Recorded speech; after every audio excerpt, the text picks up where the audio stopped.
to ensure that we are able to move forward with the agenda and approve our minutes, which is our first order of business. So I would appreciate if one of you, hopefully you've all reviewed your minutes, if you will take a look at your minutes, and I'll entertain a motion to approve our minutes. I'm happy to move that we approve the minutes. Thank you very much. Second. We have a motion and a second. All in favor, please note by saying aye. Aye. Any approved, same sign. The motion carries. Thank you very much. We have a short agenda, meaning one item, but very hefty details regarding where we are with our pandemic relief funds and utilization. And then I'll also leave it to you, Mr. Nieder, as to share why we are not talking about our upcoming budget, because we do not have one as a state. However, this was the other item on our agenda to keep board members updated on the spending. So I'll let you give any precursor to anticipating, now that we know that theoretically we'll have a state budget maybe by September, and what you anticipate our next steps as being. And then you and Ms. Posey can jump right into the pandemic relief funding. Great. Thank you.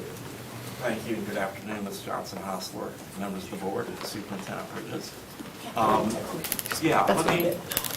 That was great, because I was planning to spend just a minute before we jump into the formal presentation. At this point, it's our understanding that the State House and Senate have come to agreement on compensation changes for state employees, although we don't know what that is. What I have heard is it's somewhere in between what the House's proposal was and what the Senate's proposal was. Where within that range is anyone's guess. They also, I believe it was last week, perhaps earlier this week, yesterday, came out and said it's going to be at least September before they believe they will have a budget. And they pushed that multiple times, as I believe everyone's aware. Prior to that, they anticipated mid-August. Well, we're at mid-August today. And we'll see. I'm hopeful that they will have a full budget and not a series of mini bills like they had for a couple years in a row. But we will have to wait and see, and I think it was perhaps 3 years ago, it was late November or early December before they arrived at a final state budget. So we will keep you posted when that happens, or subsequent to that happening. Staff will assess if there's any impact to the district. For example, if there were a unfunded mandate to do something, let's say the proposed class 4 and 5, or grades 4 and 5 class sizes, if that comes to fruition with no funding underneath it, we'll have to add that to the mix, and then we will bring back a series of recommended adjustments, because while the county did give us a very generous $50 million increase for the current fiscal year, that still is, I believe, about $6 million short of what was included in the board's budget. So we know there's that adjustment. There'll likely be a myriad of adjustments from the state, and then we'll bring that back either to a finance committee or a board work session to present. Just as when you went through the budgeting process, you'll have the opportunity to ask questions, push back, direct the superintendent and staff to make changes to the recommendations.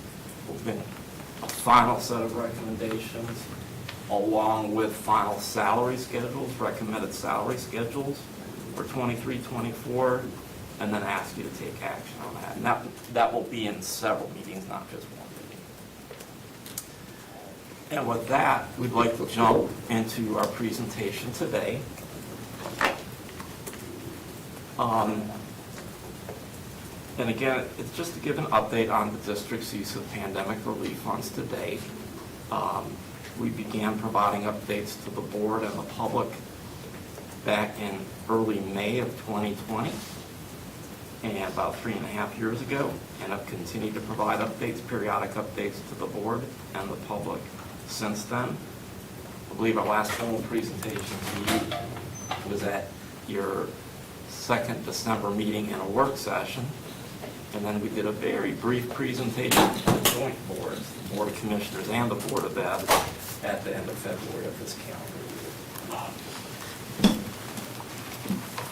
Well, today, show how funds have been utilized, share with you what, in this final year, our planned use of the funds are, and then want to spend time talking about the fiscal transition, because some of the funds have been applied against what we intend to be recurring needs. And obviously, these are one-time funds that will not be available to use after the current fiscal year. So we want to share with you our plans for that, what that looks like. So going back to mid-March of 2020, when the governor said we're going to take a pause for a couple weeks, we all know now that it was a little more than 2 weeks and more than just a bit of a pause. So we're going to go by category of how the funds have been invested and keep it at a very high level. But obviously, the district made a transition, as the districts across the state and the nation, immediately to remote learning. And at the time, we had a 3-to-1 student to technology device ratio, and we realized rapidly that we needed to have a 1-to-1 student to device ratio. So over 130,000, and I did not check, I think that number is perhaps now pushing perhaps close to 140, 145,000 devices have been deployed. Hotspots were initially deployed too for those individuals that did not have Wi-Fi access in their living areas. And it also required us to develop a myriad of remote learning materials on the fly as things went, and new curriculum. And some of these slides will have what we've invested in, but towards the end of the slide deck, there's going to be one slide, if you've looked at the deck, you've seen this, that has all these areas of investment and it has the funding invested. Another thing we stood up very, very early on, 2 programs. One was the FAST program.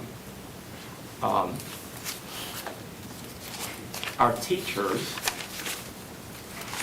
needed to teach virtually, but their kids were now at home, like everyone else. So we stood up something called the FAST program within our schools, and we used people that would otherwise have become unemployed while we were not in brick and mortar, our bus drivers, our child nutrition workers, to man these FAST programs in the schools. And we allowed children and students of our staff to attend these programs in the school. The school was still not open for regular learning, but that freed up our teachers and other staff to do the work they needed to do without having to supervise their children while they're at home virtually learning. And we had our bus drivers and child nutrition workers staff these programs in the school. And for those that were of school age and attending courses virtually in a school, they were being supervised by these staff, but they were still, like all other students, learning virtually through this time. And there's another thing I want to mention as well. We developed this in concert with the Y and some other partners. We implemented a community feeding program as well during this period of time. We realized, again, very early on, that for many of our children, one of their primary sources of sustenance, food, was through the schools.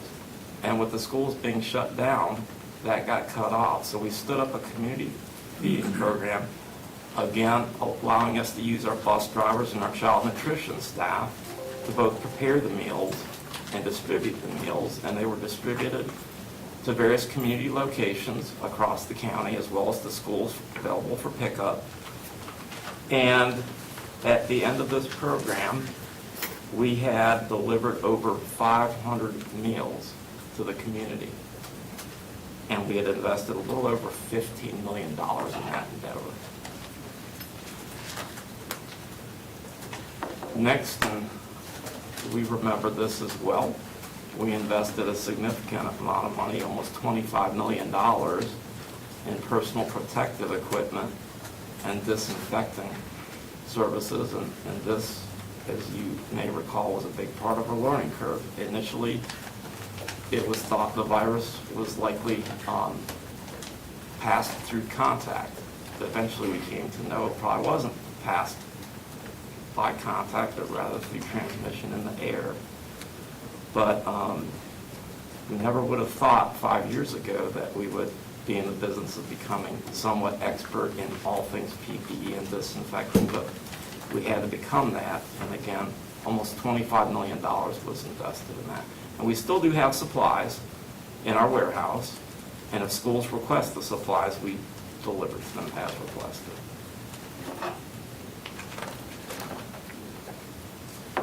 We also, during this period of time, for the 2021-2022 school year, stood up a virtual academy. And this was above and beyond the children returning to brick and mortar. So they could choose, our parents could choose for this 1 year to attend the virtual academy and have their students continuing to learn virtually, even after the majority of our student population came back into brick and mortar. We invested over 2,300 months of employment in this virtual academy. That was additional employment we had to engage, primarily instructional staff and support, to be able to teach both in brick and mortar as well as these virtual academy students. We also hired additional assistant principals, special education instructional assistants, and other support staff to stand this up. All told, about $14 million of pandemic relief fund were invested in the virtual academy, and that was for 1 year.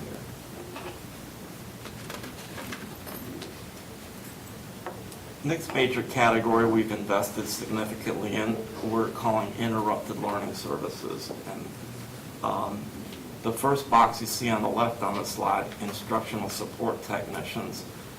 We, prior to the pandemic, had a multi-year budget in place to increase the number of instructional support technicians. And these are the folks, they've worked in technology services, but they're out in the schools assisting students and staff primarily with devices, printers, and other things as well.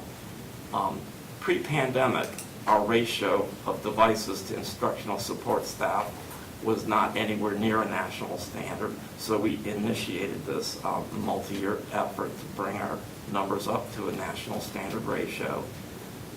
We continued that in the very first year of the pandemic using pandemic relief funds, adding additional ones, because when we went from a 3-to-1 student to device ratio from a 1-to-1, we basically tripled the number of devices out there that needed to be supported.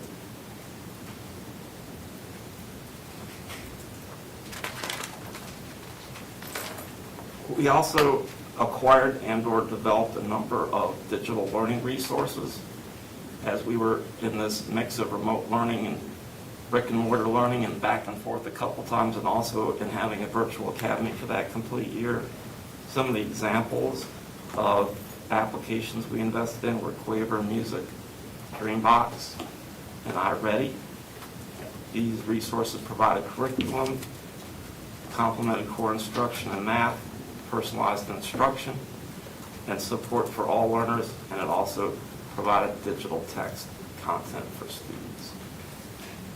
All told, just over $51 million was invested in these interrupted learning services. And then the last thing you see on this slide was the investment of additional intervention teacher positions, and that was in all of our schools.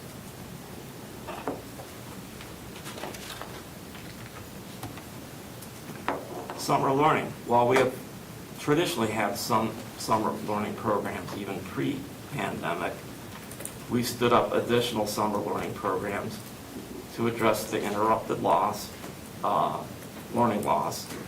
And all told, thus far, we've invested about $40 million in pandemic relief funds in these summer learning programs, and we've touched over 15,000 students with these programs.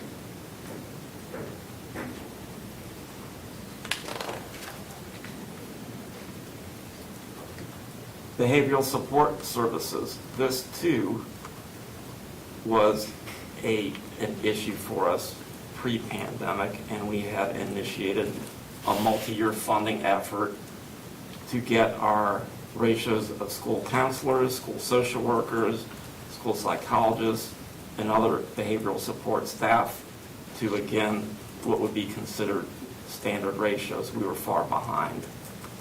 The pandemic put additional pressure on us for these positions, and again, in the very first year of the pandemic, we continued that multi-year initiative using pandemic relief funds. And I'll recall back, that first formal budget during the pandemic, we did not know what was going to happen to the economy. The county government did not know what was going to happen, and so the proposed budget that wound up going to the county commissions that year was extremely conservative. I think it may have been the order was maybe $12 million, something like that, Ms. Kimsey. So it was very conservative, and we made the conscious decision, you'll see in a few slides, where we invested, in investing some of the pandemic relief funds into things we intend to be recurring. The instructional support technicians are one category, and these behavioral support personnel are another.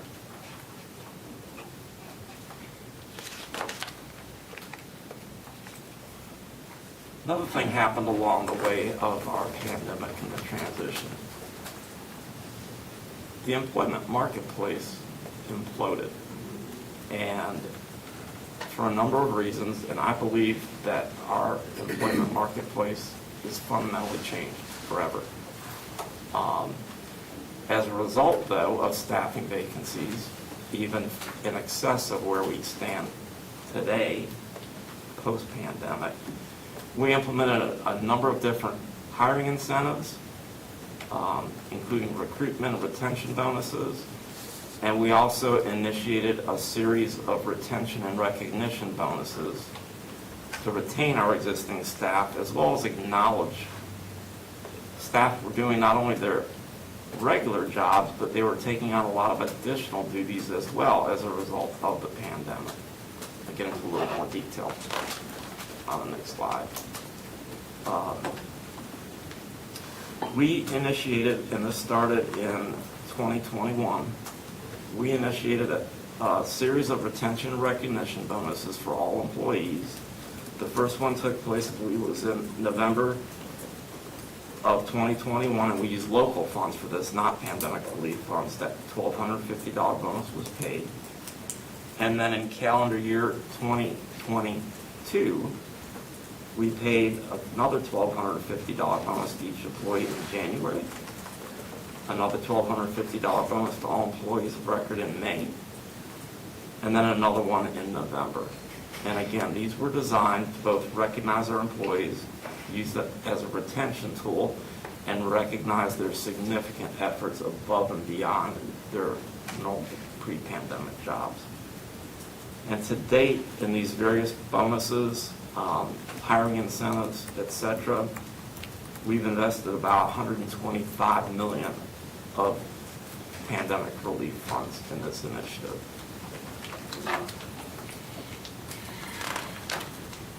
So this slide takes us to an overall snapshot. Through the end of the fiscal year that just ended in June, we've invested almost $380 million of pandemic relief funds. And you see on the next slide, we received a total of about $480 million total. So as far as a run rate over 4 years, we're running pretty much at a pro rata basis, spending it equally over the period of the grants. I'm not going to go through each of these categories, but you can see for each of these initiatives how much was invested.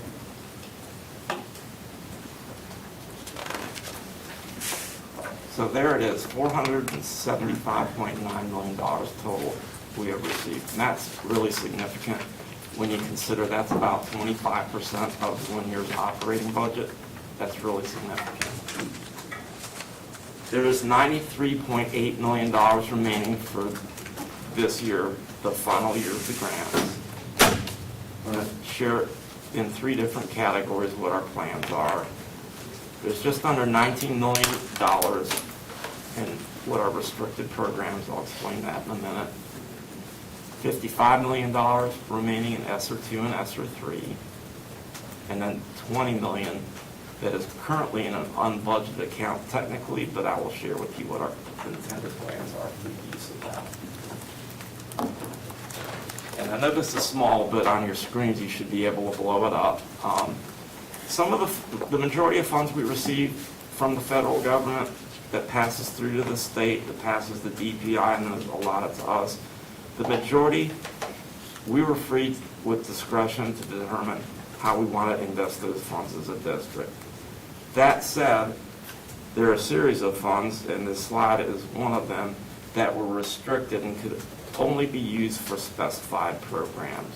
So for the current year, we've got just under $19 million in these restricted program funds, and they can only be used for specified purposes and not for any other use.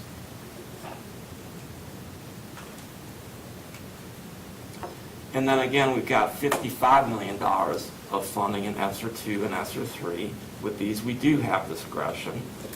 And these are not new initiatives you see listed on this slide. These are ongoing initiatives that have been in place during the pandemic, and we're going to continue them, and that includes additional intervention positions in our schools, permanent building subs where we place one permanent substitute teacher in each school to assist them when they do have absences. We're going to use those funds for, again, the additional behavioral support positions we hired during that first year of the pandemic, although we're going to have to find another source for those for next year and beyond. And we'll be using these funds to continue to pay a stipend to our teachers for attending the letters training that's taking place.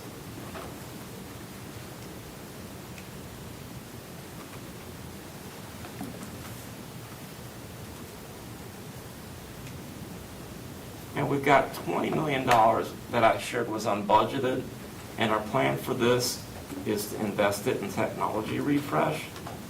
The backup, or to digress for a minute, but with intention, our technology refresh has been funded through the CIP program.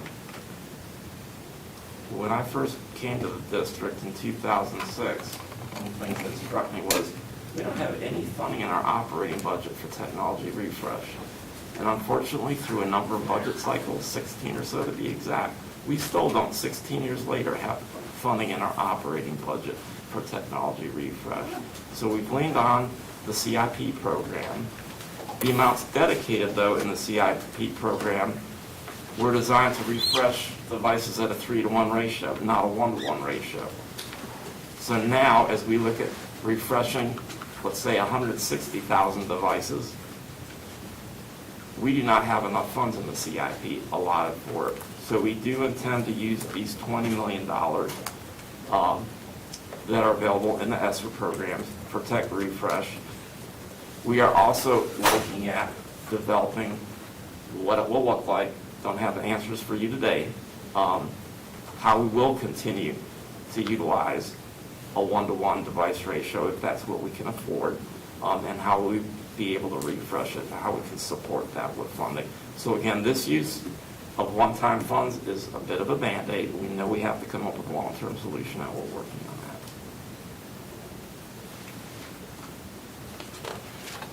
So now I want to switch gears and talk about the fiscal transition.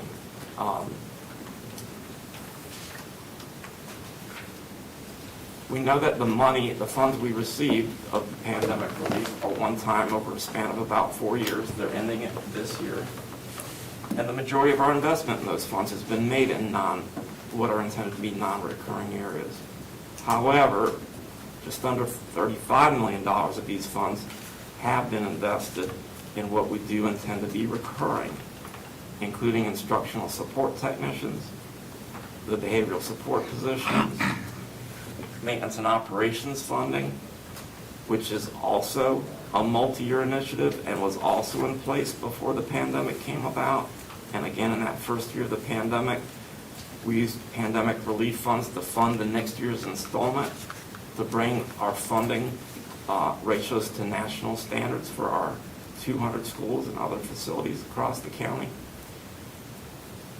And the last item on here that we intend to make permanent is funding for those permanent substitute teachers, one in each school. We've had tremendous positive feedback from our school administration on that.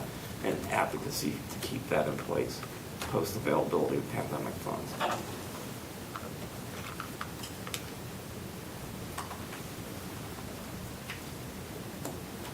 So again, I've talked through this in the prior slides. The investments in these on a recurring basis were made at the time knowing that there would be a transition or a price to pay. But again, with that economic uncertainty at the beginning of the pandemic, we did not feel it appropriate to go to the county in that first year and ask for the next year's installment of these multi-year initiatives. And with the uncertainty of the pandemic, we also knew that some of these things we needed to keep moving on. So that's what led to the decision to do that. And then our plan, how are we going to address this $34.5 million transition? Well, $2 million was already addressed in the prior fiscal year. We were able to shift $2 million off the maintenance and operations funding that was coming from pandemic relief and get it off.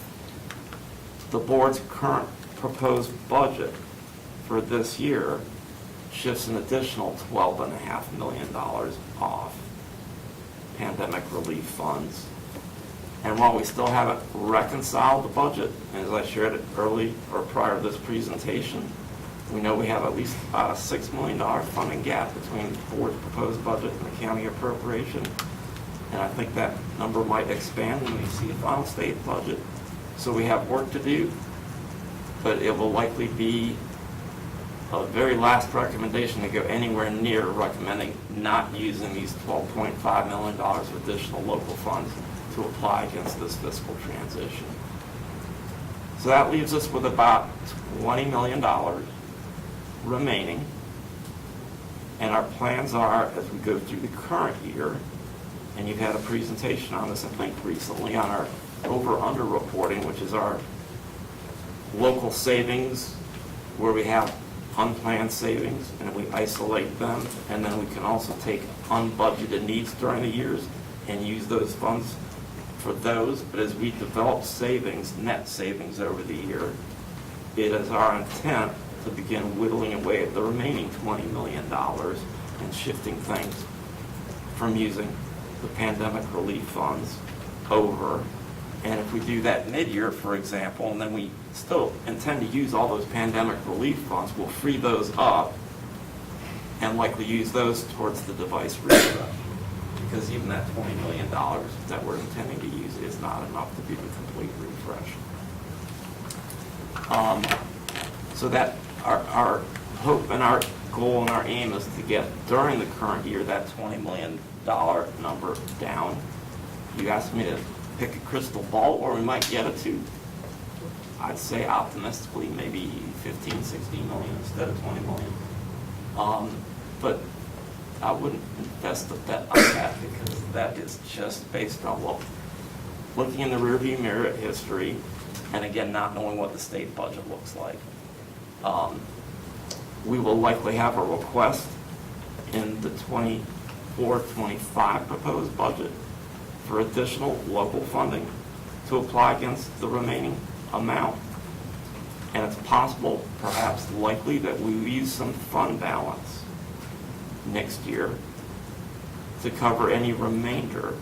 And the reason I share that is, if we still have a $20 million gap at the end of this year, and that's not our goal, but if we did, and if we included that $20 million in a request to the county, that's a huge ask of the county before we ask for any other things, including funding for opening of new schools, for staff compensation, or any of the other multi-year initiatives.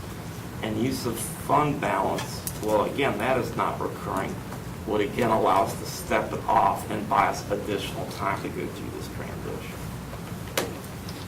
So that, in a nutshell, is a high-level overview of how the funds have been invested prior to this year, our plans for this year, our plan for the fiscal transition. This is a list of all presentations that we've made over the past several years, and each of those links at the end of each presentation is a hot link that should take you or members of the public to the actual presentation. And at this point, Ms. Johnson-Hostler, that concludes our formal presentation, but we've got staff here, staff, programming staff, and academics. Be glad to address any questions. Perfect. I see lots of notepads, so I think we have lots of questions. So I will just start. Are you ready, Mr. I was going to defer to somebody else, but I can. No one has their hand raised. Okay. You want to go first? Perfect. Thank you, Dr. Ng. Thank you so much for the presentation. Just to clarify, one first question is how many permanent building substitutes do we have right now, and percentage-wise or numbers-wise? I can tell you, Dr. Ng, I don't have like today's numbers since we're summertime and it was changing so quickly, but by the end of the school year, we were able to fill about 85% of those building substitute positions. And then in terms of the technology refresh, what specifics do we have regarding that? I mean, what are we talking about? Well, we deployed Chromebooks during the pandemic, and assuming they're taken care of, they have a lifespan of 3 to 4 years. And we also have, and part of our review is, and discussion, use this as an opportunity to share, students sometimes lose the devices. Students sometimes drop the devices, and the cost of repair frequently would exceed or meet the cost of a brand new device. So some of it is device replacement, not so much refresh, but just replacement. But it's basically the cost to replace a device with a new device.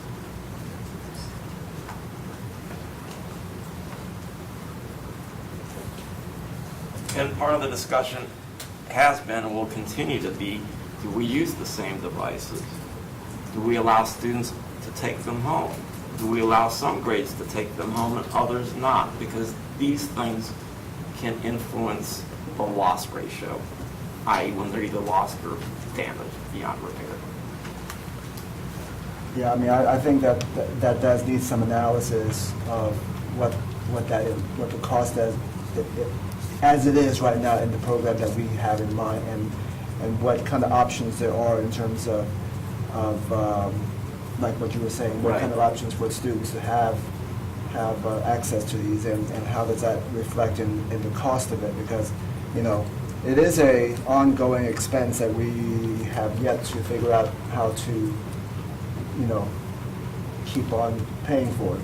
Absolutely, yes. So it's a concern for me. Okay, and I would just add, Dr. Ng, that our new Chief Technology Officer, who's present with us today, will be an integral part of that conversation. Fiscal staff will obviously be an academic staff as well, because they all overlap. All of my questions were technology related, so Dr. Bridges, would you like to introduce our new Chief of Technology? Technology, Shashi Padula is with us today, first day yesterday, I think. Yep. We'll be nice. Yes, I'm trying to, get all the information I need, a lot of information. Welcome. Thank you. So much. We'll go this way, it's called Phil. Do you want Okay. to go there? We'll just circle. My question was about technology, and is there a way for us to analyze, narrow down, and welcome, I know it's too new for you to answer this question, how many devices are actually needed? I know during the pandemic and we had virtual learning, we had one-on-one. But we also know that a lot of these kids don't even take their Chromebooks to school. They have them in the school. Could we narrow down what is actually needed? I mean, I'm sure that would affect our bottom line by quite a bit, right? Yes, Ms. Caulfield, you are correct. Number one, fewer devices, fewer, lower cost. Right. And number two, that is part of the conversation and the dialogue, again, including academics, technology folks. And it's driven more by the academic folks than it is technology as far as which grades should take them home, which not. Obviously, technology has a say in it because they see what's happening to the devices. But yes, all part of the dialogue. Really good discussion. Mr. Swanson. Thank you for this overview. My question is related to the letters bonuses. And we don't know if the state is going to mandate this program again, or, we don't even know what their budget looks like. So these are all just going to be hypotheticals, but hypothetically, if the state continues to say that letters training is necessary, will we compensate those teachers who are going to have to be able to, continue to go through those trainings? Or is that just going to be a potential one-time thing? Is there abilities for us to find dollars to compensate those potential? Well, let me, if I could tease that up into two parts. One, will we continue, if the state continues to mandate this, will we continue to offer a stipend ongoing? We don't have an answer for that yet, but we will, and we obviously need to. And then the second part, well, if we decide we should and intend to, what would a funding source be? There is no current funding source identified in our operating budget. We would have to identify one. And if you look at a pie as a fixed amount of pie, if we're going to slice out something for letters, stipend, well, something's got to give. So, all good questions, and we will have to cross that bridge and decide what it looks like on the other side. But we're fortunate to have this one additional year, and we do not know, as you pointed out, where the state is going or this ongoing. That's your Oh, that was it. Thank Ms. you. Waters? Thank you. I have also a bonus question, and wondered if you had any data, either hard or anecdotal, about the impact of these bonuses and any shifts in the staying power once these bonuses in a lot of these areas have sort of ended. Can you speak to the impact of those bonuses, either to the ability to maintain those employees who are no longer receiving bonuses? Any thoughts about how those have impacted us in the short term and the long term? It's hard to predict, I think, Ms. Waters, because we don't know what retention may have looked like without the bonuses. The one thing I think I do think about a lot is when I look at other districts and the significant bonuses that they've also implemented during the time, I have to feel like it helped us retain some of our employees so that they weren't jumping to some of these other districts who were also, implementing the bonuses. But in terms of what is the impact with all the changes we've had over the past couple of years, I'm not sure I could begin to kind of guess as to what the impact of the bonuses has been in terms of numbers or data. I know folks were appreciative, of the bonuses. They also want pay, salary, which because the bonuses are not going toward retirement, so there were some concerns on that side as well. But those are just some of the anecdotally anything I've heard from employees over the past couple of years. And I would share perhaps some anecdotal information, and AJ touched on it as well. I know throughout the year, a little over a year, that we're paying those recruitment and retention bonuses or recognition bonuses. Whenever I go out and visit a school or visit one of our other departments, for example, purchasing at the Rock Quarry campus, I would always talk to staff as I walk through and kind of put a finger on the pulse. And one of the things I did ask about during that time were these retention and recognition bonuses. And as AJ said, I got nothing but intense appreciation for those bonuses. And these were people, I'll use one example of purchasing, that were really going above and beyond. Some of you may know, but during the majority of the early pandemic and well into the pandemic, North Carolina DHHS set up shop within our purchasing warehouse at Rock Quarry and was storing state materials there, not just our materials, but state materials. And Deborah Wallace and her team were there at times 7 days a week, 24 hours a day, receiving deliveries, escorted by state marshals or even the FBI at times. And that went on for months and over a year. And that's just one example of extra effort. And the same thing took place in our schools and our other central services divisions. And that's why we decided to use these funds, but just anecdotally, I got very positive, strong feedback on the appreciation that our employees felt. Yeah, thank you for that. I value bonuses, but also always am just curious about what the data looks like, or what the Right. data we can collect to see what impact the bonuses actually have on our employee retention. And one more question, if I may. And a huge fan of the technology refresh, and glad that investment is there. I was just curious, kind of with so many competing needs in the district, what was sort of the process that led you to allocate those funds for technology with so many competing needs? It was led, I think, largely by academics, recognizing the need to continue learning and teaching. And everyone is a remote environment. Every student needed a device. And I'm not trying to make it oversimple. I would actually ask Mr. Cook, sorry to put you on the spot, largely because a lot of the feedback that we get is that our teachers are still using the device in the classroom. So can you speak to why this is a part of their academic built-in now, because most of our educators have not removed using the device inside the classroom? Yes, ma'am. And I think that's an important question as we emerge out of the pandemic. And we hear and saw the same kinds of observations and experiences where, you know, if you could think about it, kind of stopping operations on a dime where all we knew was in-person instruction by and large, to then moving into a fully virtual environment, as Mr. Nieder just described, which required us to make sure everybody had a device in their hands, which then also required intensive training for thousands and thousands of staff and teachers in a way that we had not provided before. And then we shifted into a hybrid environment where you may recall for 2021, where we were kind of in and out with some in-person, some virtual, blended instruction. And then since then, I think our goal academically is to strike a balance, right? And I think as we're talking about identifying long-term need for technology and devices, we do not want to over-rely on technology to provide instruction. I think, our friends in technology remind us constantly the device itself doesn't deliver good teaching and learning. It is a tool and it's a resource. And I do think, Ms. Johnson-Hostler, it's likely and probably a natural kind of progression where that reliance became something where we had to move back in the other direction.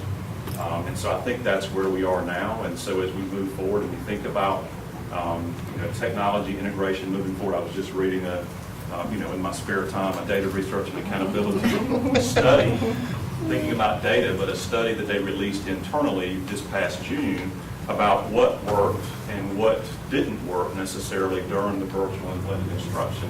And one of the things that I find very interesting is that virtual and digital instruction works really, really well, probably not surprisingly, where there is a foundation of trust, relationships, and mutual respect, communication, two-way communication with students and families. And so that was one of the things I think that stands out. And so I think it's just a reminder to us to keep looking for balance so that we're not overly dependent on technology. It's not going to do the teaching for us. But at the same time, recognize that we are emerging in the post-pandemic world. Technology is part of our business and an important part, but it's not the business, if that makes sense. So I think I would just sum up by saying, the landscape has shifted, which would require us from a technology and instructional standpoint to recalibrate kind of what that balance in the best of both worlds, in-person, virtual, digital, blended, looks like.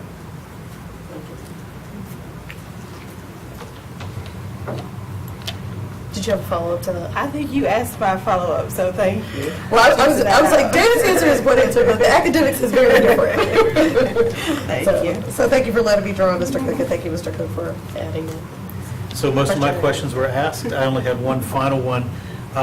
Mr. Nieder, I just want to be clear, when you talked about the maintenance operations funding being used, I know that prior to the pandemic, we had maintenance operation funding in part of our 5-year plan, trying to, like, for example, bring certain jobs up to market level. Is that what these funds in M&O funding are being used for? Does it encompass anything else? Or can you just give us a little more information about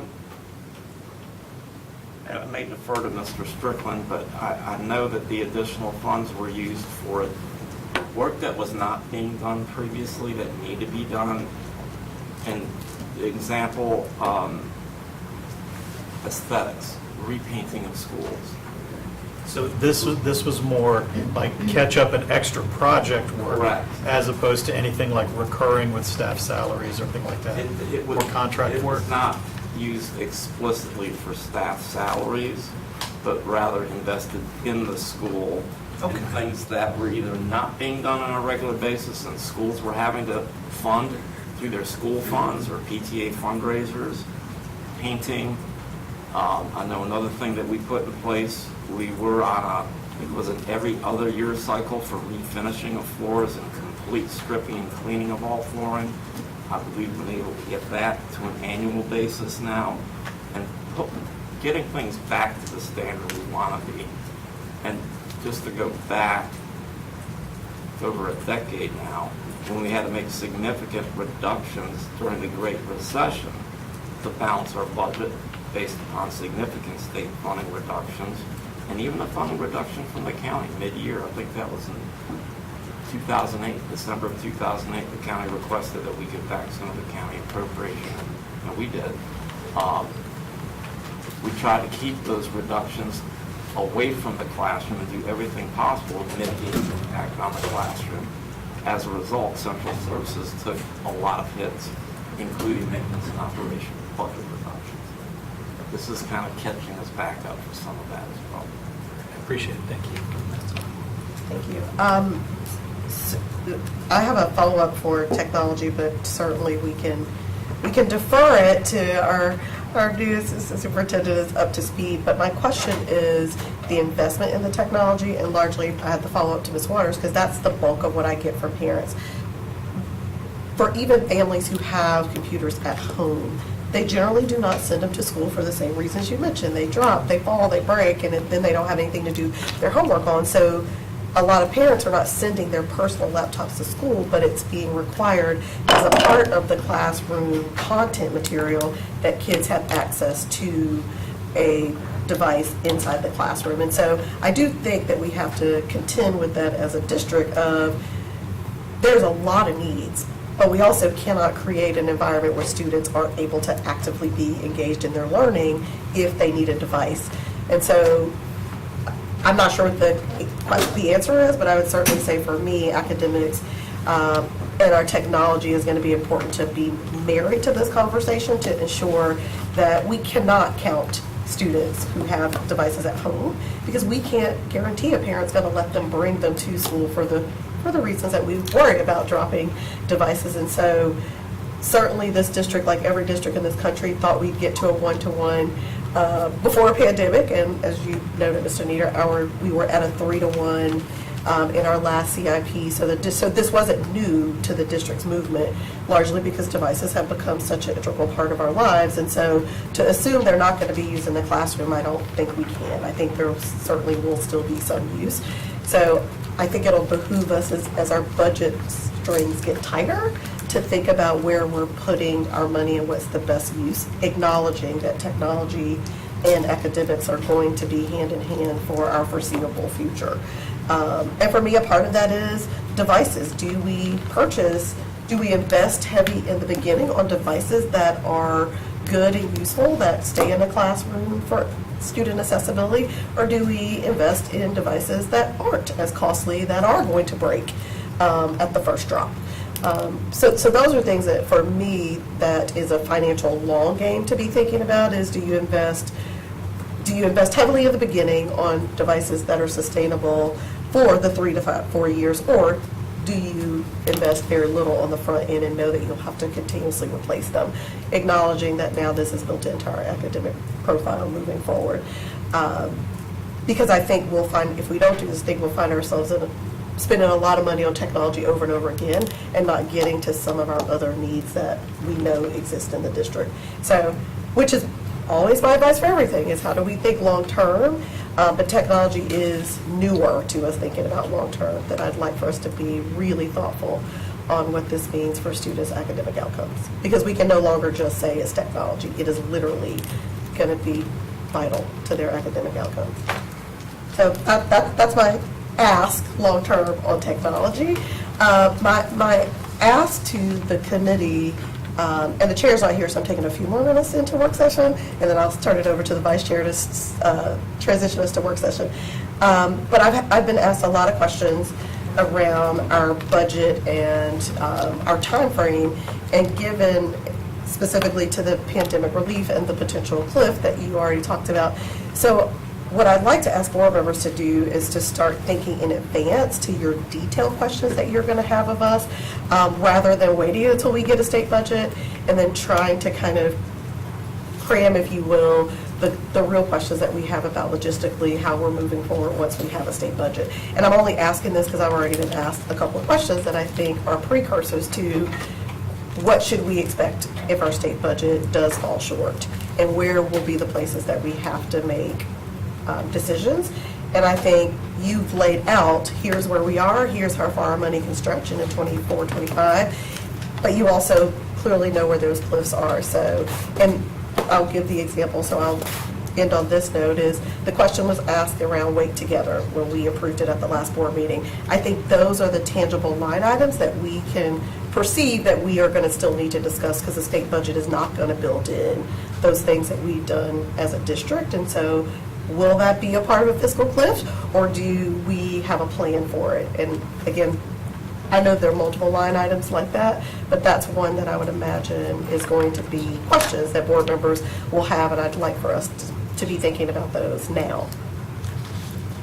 Madam Chair? Yes. Board meeting will have to be in. Yes. And she's out to continue to, chairs out there. Perfect. Perfect. I thought she was going to text me when she was here. So that is my ask of the board, is to start thinking about those questions, so we don't send Mr. Nieder, Ms. Posey, and Ms. Kimsey 500 questions in 1 month, but that we start to really think about the things that we'd like to see answered as we move forward to building out our budget once we have the state budget.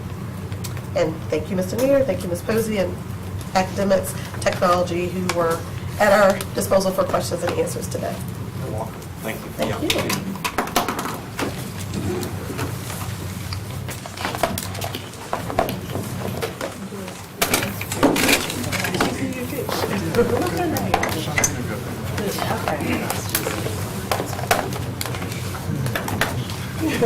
Doing work session in the other room? You're doing work session in the other room? Yeah, I didn't know. I thought she was going to text me when she got here.